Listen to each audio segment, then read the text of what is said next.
Welcome to The Love Department, the heartwarming podcast exploring the nature of love and relationships. I'm your host, Nick Lockhart. And now, you're listening to The HeartLine. Caller, what's your fancy? I've always wanted to say that.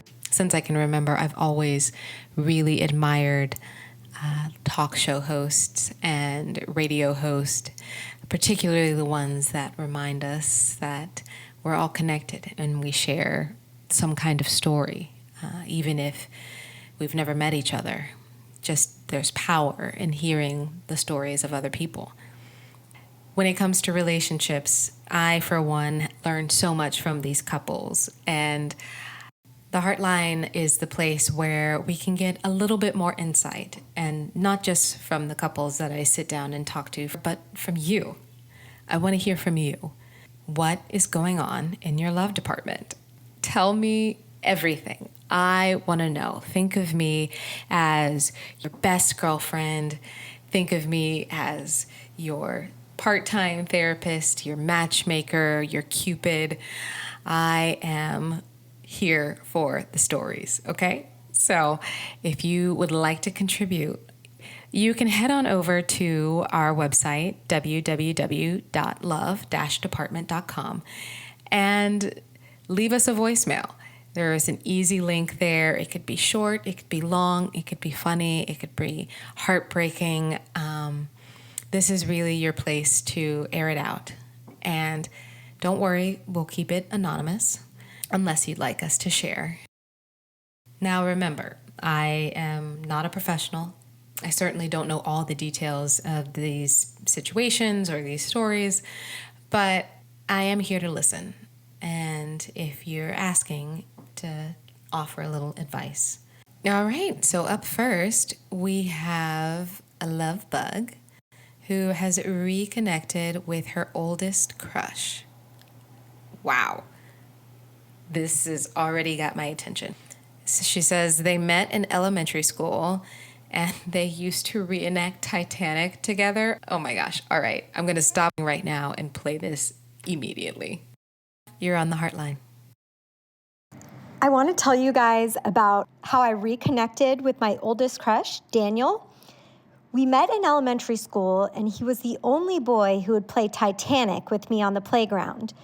I would be Rose, of course, and he would be Jack. He moved away when we were in 5th grade, and we lost touch for a really long time. I logged into Facebook, and there was a friend request from Daniel. He wrote a message saying, "I hope this isn't weird, but I was feeling nostalgic and thinking about you all day." Seeing his name and picture on the screen, all my childhood giddiness came rushing back. He confessed that he has always had a crush on me. I'm going to visit him soon. We live a couple hours apart, and we're going to see if we can work out some sort of thing long distance. Oh, you've such a sweet voice. It makes me think of just like very childlike in a way, your giddiness and the joy I hear.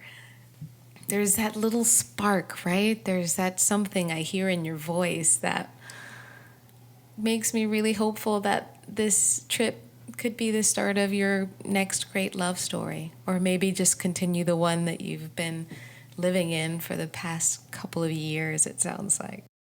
First, I love a good reconnection story. I think about, all my young childhood crushes who moved away, or I moved away more realistically, but I don't know how long you guys have been in conversation since you've reconnected. Maybe it's just not been possible to get together in person, or maybe you have been speaking for like a couple of months, and this is a big move to go and visit him and to see if the spark is just as strong as it is online. Whichever scenario, I'm really excited for you. I wonder if there's something that you have from childhood still that you could bring. I think that would be so cute, a picture that you kept that you both drew. I don't know, anything. And I know we talked about it earlier in the season, but it kind of reminds me of the movie Past Lives again. And that wondering whatever happened to your childhood crush. Your story reminds me a little bit of Frankie and Felicia from this season. They reconnected after years apart when they graduated high school. So definitely don't disregard that message in your DM. It could be the start of something new. Maybe that message in your DM is a little date with destiny. Wow, you have to let us know how it goes. I'm really looking forward to hearing an update from you. Our next love bug is reaching out to us after having just gotten married. That's exciting. Congratulations. But it sounds like she's having a bit of a problem already, having just moved in with him and discovered he's got a pretty bad habit. So let's listen to what she has to say. I'm a newlywed and I'm deeply in love with my husband, but for the love of Pete, the man does not know how to recycle. He claims that, growing up, his family never sorted anything out. Everything just went in the trash. So he doesn't know the rules. Like, you have to break down the cardboard boxes. You have to rinse out the bottles and the cans. And I mean, it bothers me because I'm so passionate about the environment. But I know he's trying. It's new to him. And if that's our biggest complaint, I think we're doing pretty well. I hope he'll make some progress so I can teach him how to compost. That's the next step. I just hope it's not too ambitious. Okay. Yes, it is a pretty big problem. But I think that's where the beauty of learning another person's process can come into play. If you give a million different people the same task, they're all going to do it a million different ways. And just like no two people in this metaphorical scenario are the same, no two people in the relationship are the same. You sound really accommodating and really patient. And I bet you that with a little bit of your guidance and help, he'll be able to put the plastics in the correct bin, and hopefully one day, maybe, he'll be able to compost those potato scraps. Habits are such a hard thing to break, and in particular if they come from childhood. I bet if you think about it, you probably also do things the way that your parents did it. Not because it's actually maybe how you want to do it or it's best to do it. So you're definitely right to recognize that it's just the way that his family's kind of always done things, and it's not the correct way, or maybe not the way that you were raised with, but it is a different process and a different method. It could be that he's not great at maybe sorting the items, but maybe he's really reliable when it comes to making sure it's out on the street corner at the right day and time. Maybe he's great at washing the plastics and before you put them in the bin. So seeing where the strengths might be might cover up a little bit of the flaws or the perceived weaknesses. Because you're right, we should be taking care of our environment, especially if it is the home environment where the trash goes. Good luck to you. I wish you so much love, and I hope that this first year of marriage is a beautiful adventure for the both of you. Congratulations again.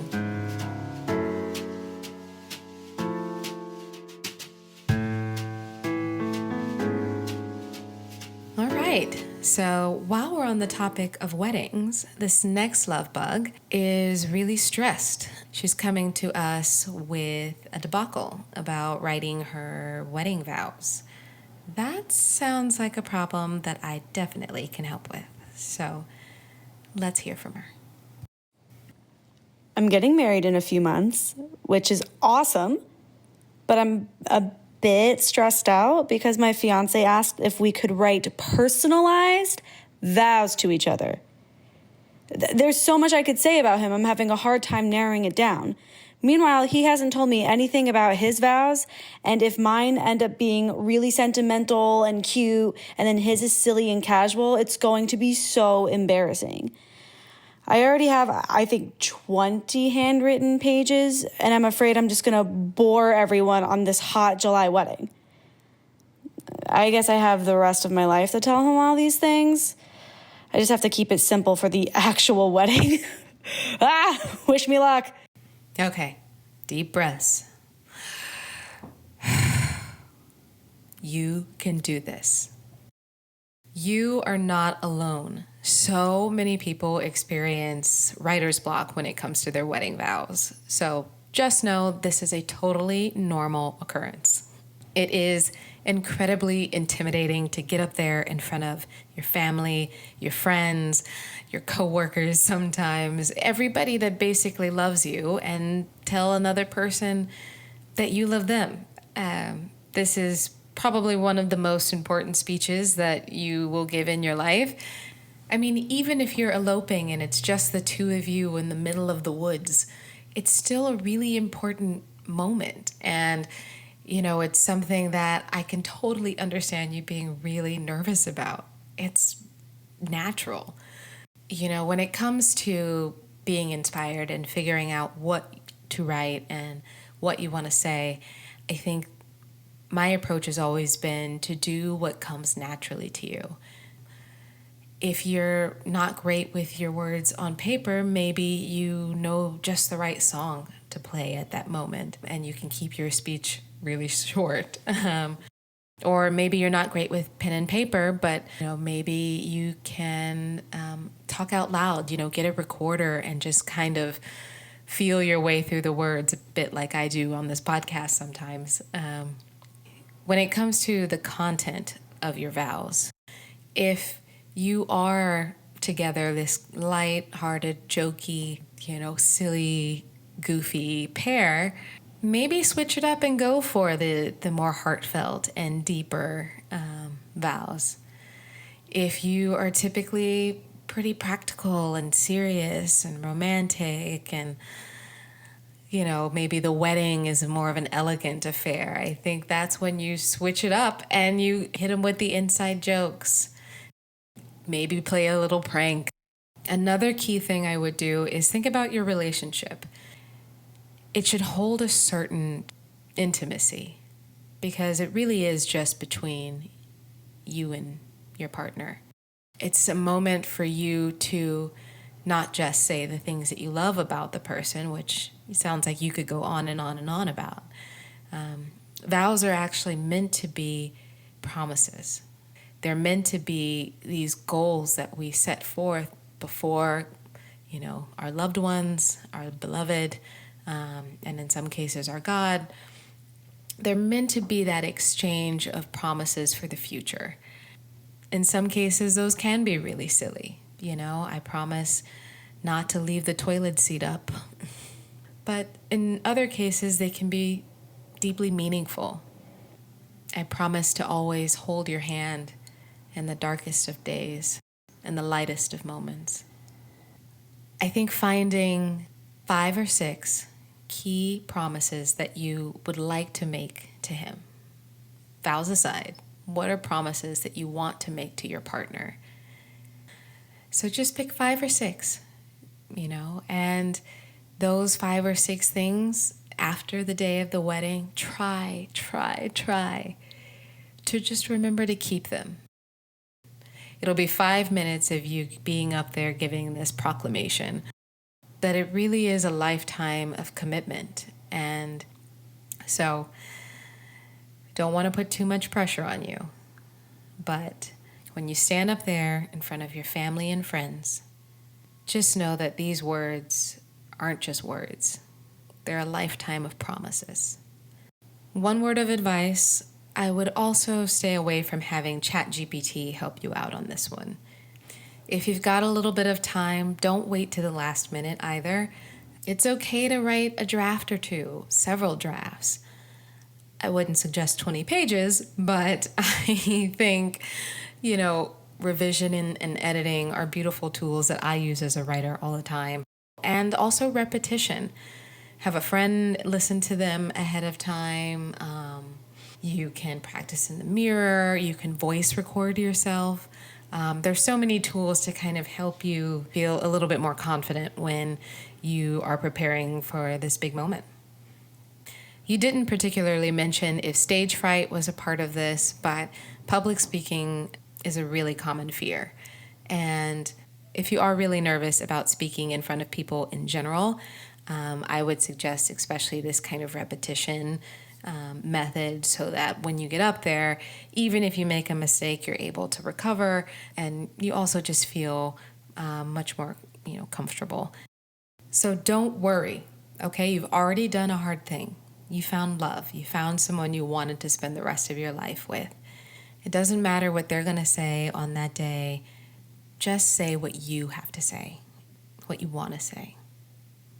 And I'm sure it will go over so well. You will be so relieved. And if there's a video of it, please send it to me because I would love to watch. I wish you love on your wedding day. Good luck.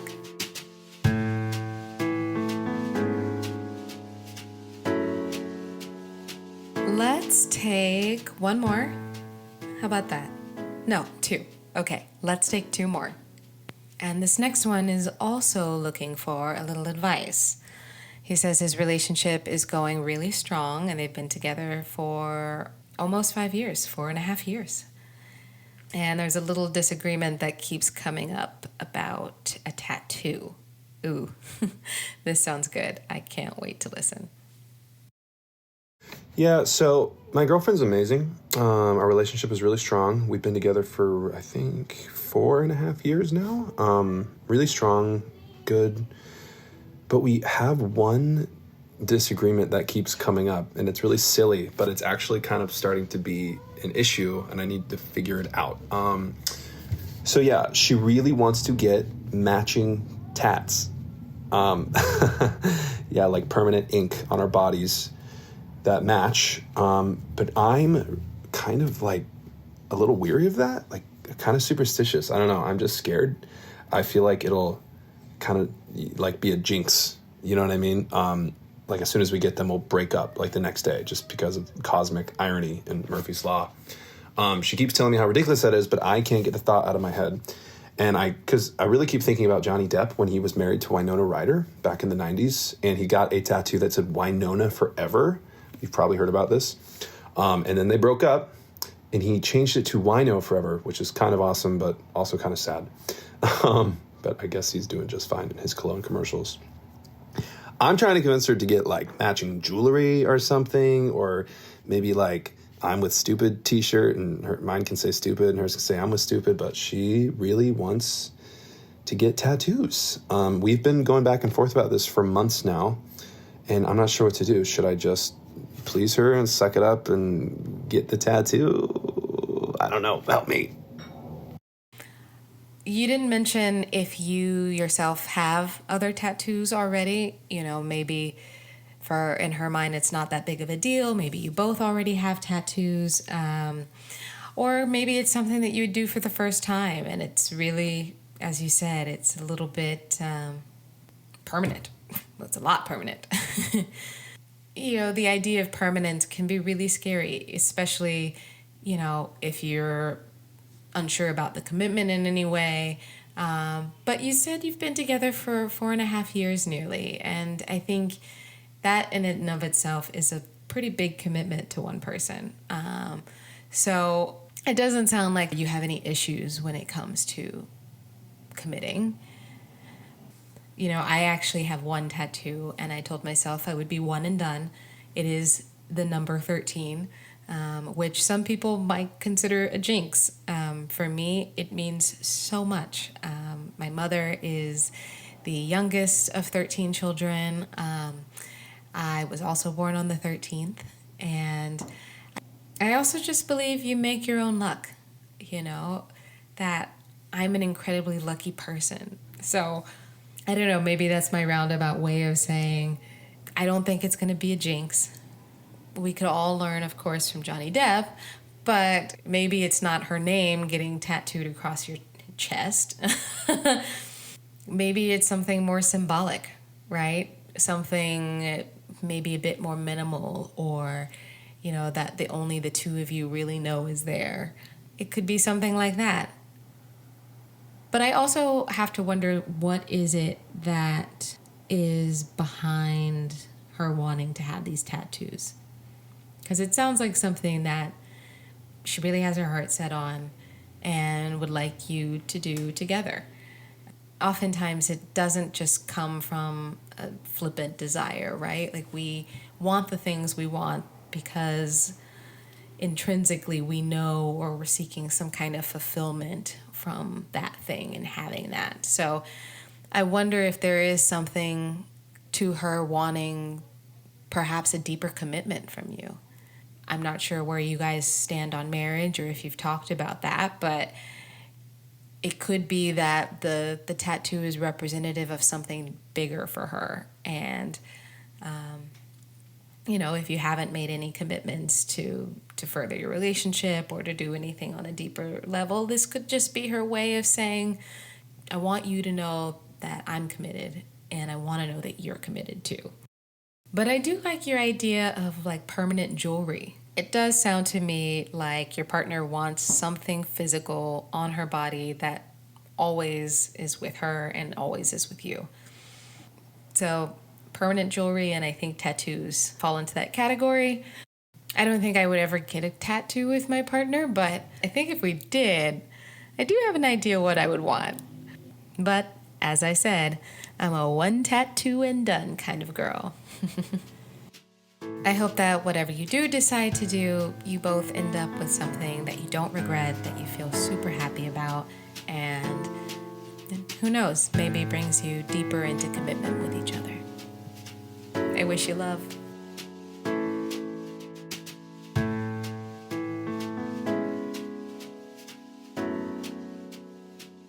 This last love bug has a sentimental memory about how he met his wife.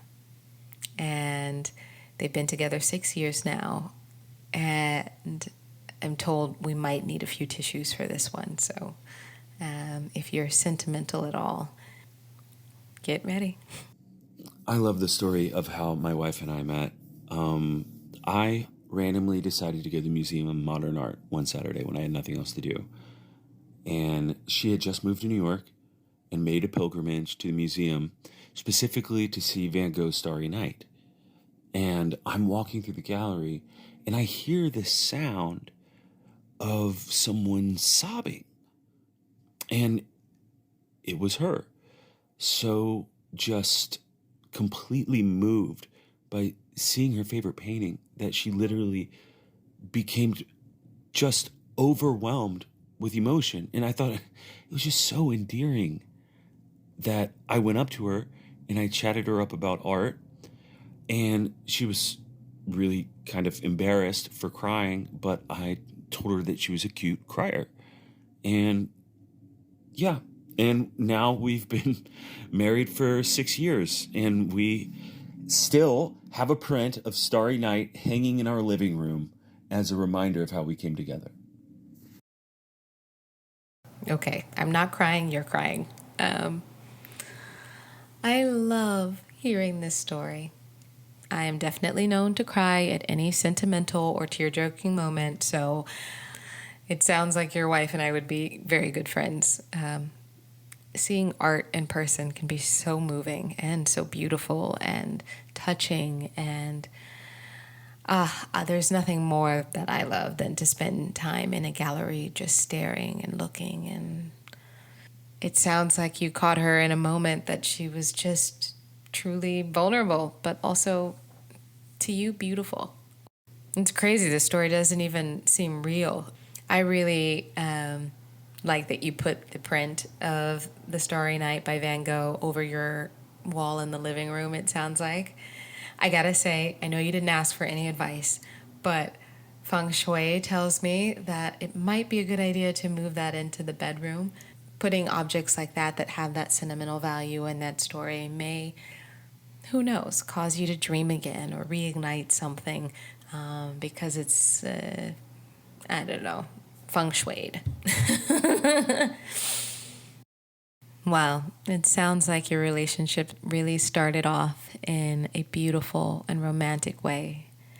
And after 6 years, you still feel the same. which you don't really get those kind of stories much anymore. So thanks for sharing them with us at the Love Department. Also, I don't know if you've ever heard this, and I just got a great idea, but there is a song called Starry, Starry Night. It is written by Don McLean and Leanne LaHavas, who is this incredible vocalist out of the UK, does a cover of it, and it is absolutely stunning. So I don't know, maybe your next anniversary, cue up that song. And it doesn't even have to be an anniversary. I'm such a big fan of doing like small things on a surprise occasion. So I don't know, maybe one night this week you play the song and surprise your wife with maybe some flowers or whatever she likes. That's always a good surprise. Just get her whatever she likes. But definitely try something like that. I think she'd really appreciate the surprise. I hope that wherever you are listening to this, I wish you many, many more happy years together and good art. I wish you love.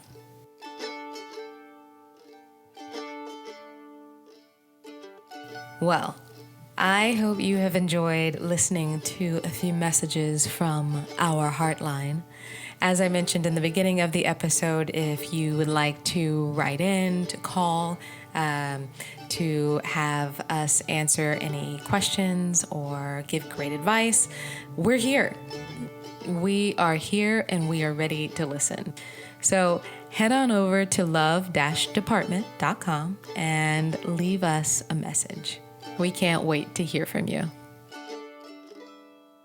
I'm Nick Lockhart, and you've been listening to The HeartLine.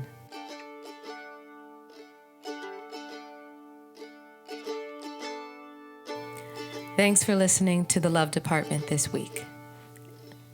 The Love Department is produced in Brooklyn, New York. It is hosted by Nick Lockhart. Our theme song is by Adam Baldick. The theme song for The HeartLine is composed by Sine Music.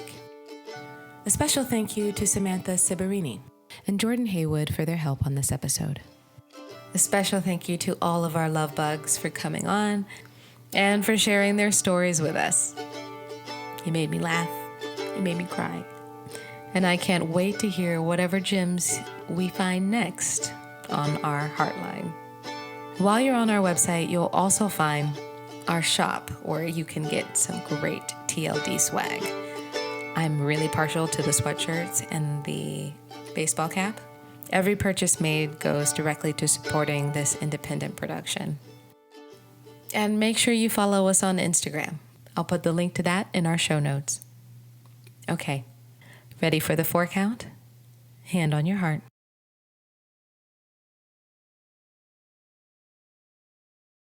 I wish you love.